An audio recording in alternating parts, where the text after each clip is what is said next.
The first radical change in my life was about 1987. And it wasn't until 1993 I came to, I had the opportunity to travel to India. But before that, what led to that is that so profound was the experience that took place for me, and something wanted to know more about it. I wanted to speed it up because I felt I was so on fire with it. And I went into a bookshop in London called Watkins, a very famous bookshop for spiritual seekers, in the center of London.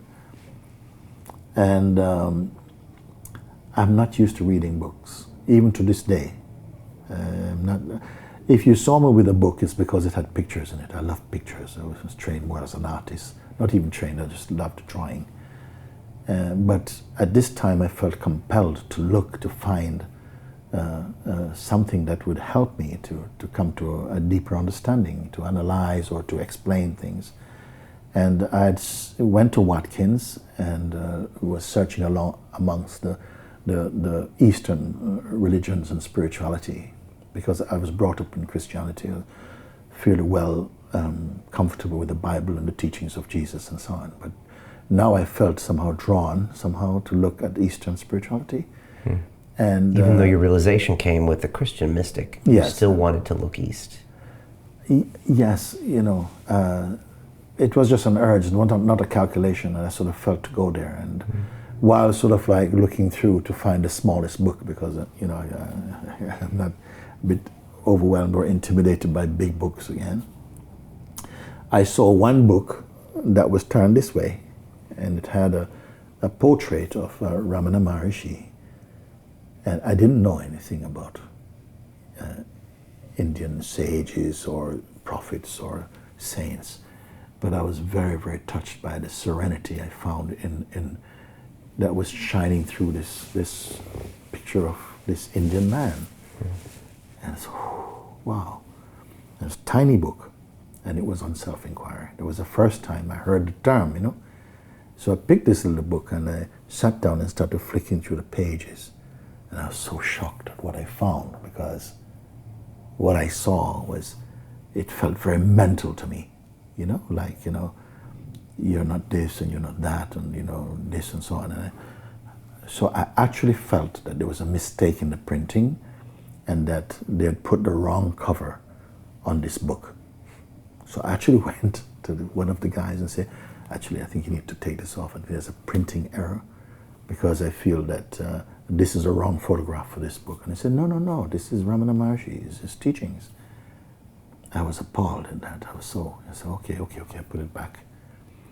And I went along a bit further and I found a book called The Gospel of Sri Ramakrishna.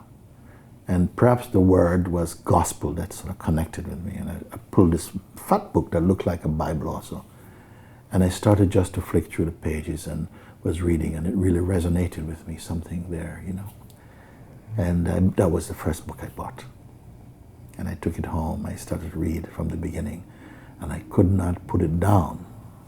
And even though Sri Ramakrishna was such a typical Indian man and worshipped God in the form of Kali, which is a very fierce-looking Indian goddess, you may say like this, yet the wisdom in his teachings were so potent and so profoundly impactful for me that I just could not dismiss. I could not put this book down.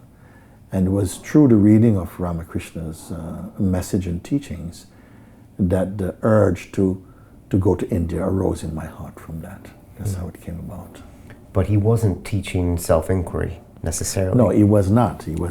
I didn't go looking for self-inquiry. Okay. I don't know what I was looking for. I was looking for answers to, not answers even, but maybe some words of encouragement or something that could make more sense somehow to my mind of what these experiences that were happening for me. In fact, it seems strange talking about it because I'm not such an analytical, I didn't come from that background much. It's much more intuitive, much more spontaneous, but this urge arose to find out. And that led me on this search that ended up with buying that first book of Sri Ramakrishna, and subsequently the journey to India in 1993.